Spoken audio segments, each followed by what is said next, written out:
The last two goals of this match for Roma makes this tie more interesting heading into the second leg. It revitalizes it a tad bit, but I'll get to that in a moment. I want to talk about the game first, the first half, etc.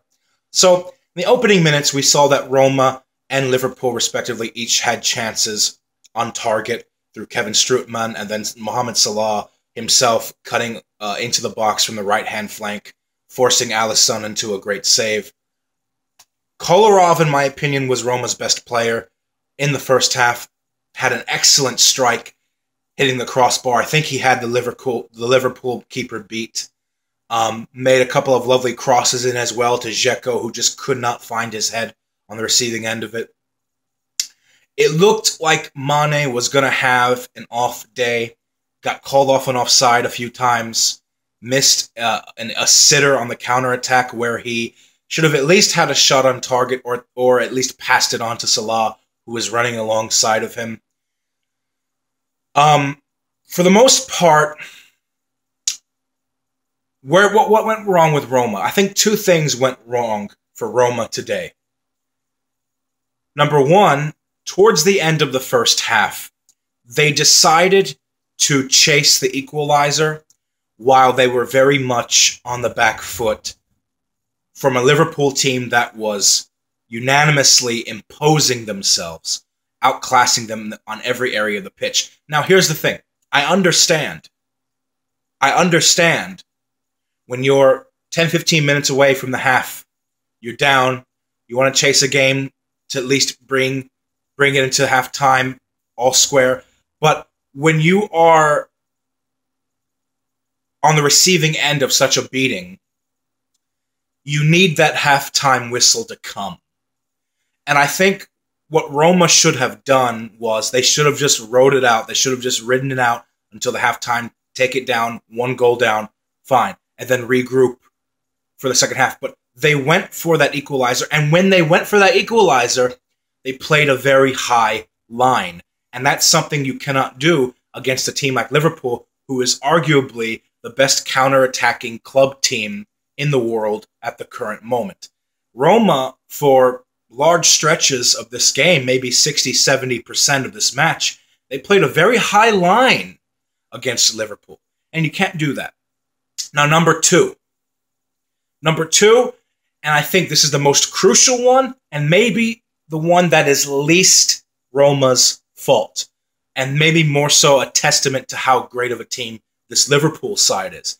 And number two is Liverpool's counter-pressing forced Roma to make crucial errors in the midfield that allowed Liverpool to intercept the ball back and to finish their chances off on the counter. Now, that's a hallmark of a great team.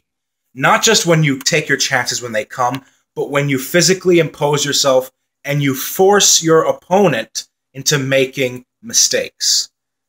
And it showed today very sourly, very much so for Roma, who were outclassed.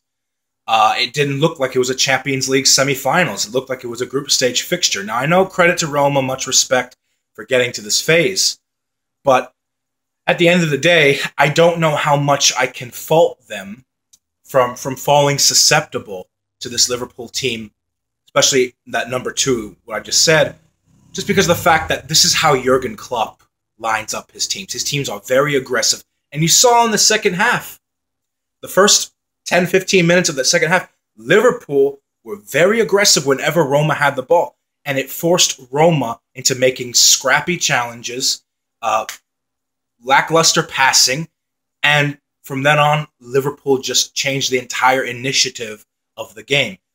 There was not much Roma could do at halftime, and it just showed today on the pitch. Now, as far as individual moments,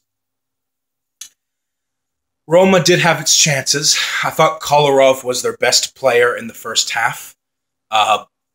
Strike against the crossbar, he had the keeper beat.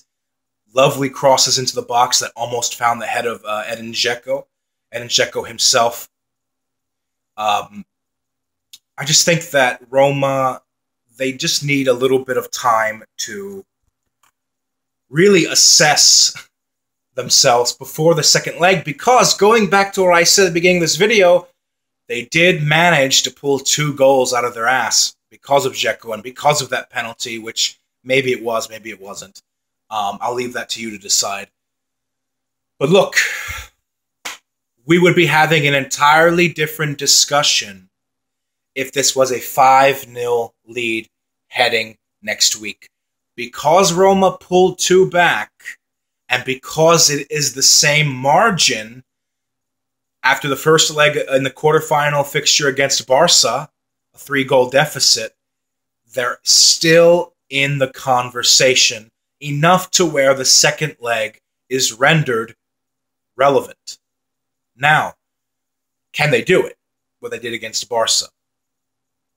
The answer is yes, of course. Anything is possible in this sport. But I very much doubt that they'll be able to pull it off again, because I don't think Klopp is going to make the same mistakes as Valverde in that second leg.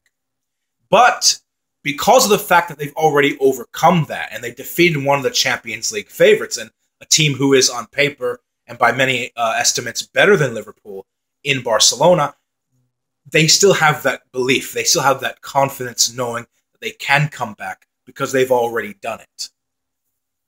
Now, as far as this game itself, first of all, also I want to say, round of applause to the folks at Anfield, making a positively energetic atmosphere the first 6 or 7 minutes. I said before, Liverpool fans are some of the best in England. The singing was great. They were really luring their team on. Klopp was getting them energized from the sidelines as well. At the end of the day, Liverpool, I thought they would win. I didn't think it was going to be this dominant because I thought Roma would play more conservatively than this, maybe seek keep it to like a 1-goal margin or 2-goal loss, and then head back, get an away goal, head back to the home ground in the second leg.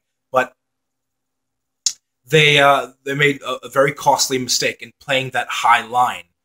And when your team's identity, your team's DNA, a lot of Italian teams, you know, Catenaccio is a thing for a reason. That sort of defensive style playing that Italian teams are typically known for. You can't play like that against a team for Liverpool. You can't play a high line like that, especially when it's not in your identity. Especially when it's not what got you through that first, what got you through that quarterfinal against Barca. So, is the tie over? I don't know. But Liverpool have 1 foot in the final of the Champions League. So, leave a comment below, like, subscribe.